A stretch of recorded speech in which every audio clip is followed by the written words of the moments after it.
Welcome, Mrs. Göpel, to ITB Berlin. What are the biggest challenges for the tourism industry in the next 12 months? Well, from my point of view, there are two significant aspects. One is that we do have to understand that the way that we do tourism is going to change the places that we like to travel to significantly.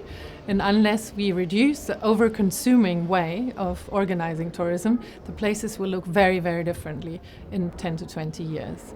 And the second one is to understand that the ways that societies are changing, so the social side, but also democracy issues, and a right populist upswing will determine whether places are staying welcome.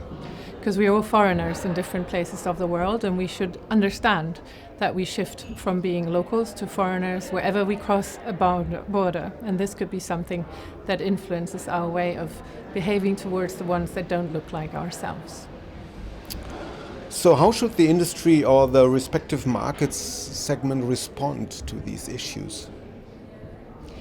Well, from my point of view, we have to completely change the imaginary of what is a good touristical experience, so that we come back to thinking, I want to go somewhere else to be respectfully experiencing how the else actually is, rather than anticipating that I'll get something that's completely worry-free, seamless, and artificial in wherever place I go.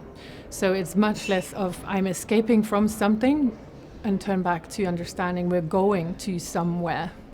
And that would allow for those places to develop a local, diversified, communal diversity for us to come to.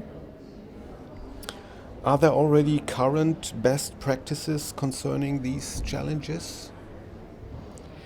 Well, from my point of view, it is a great potential that some of the places where touristic money comes to, because it sometimes is more than the local currency could provide, allow for regional developments that are showcasing how sustainable design, solutions, etc. could actually look in practice.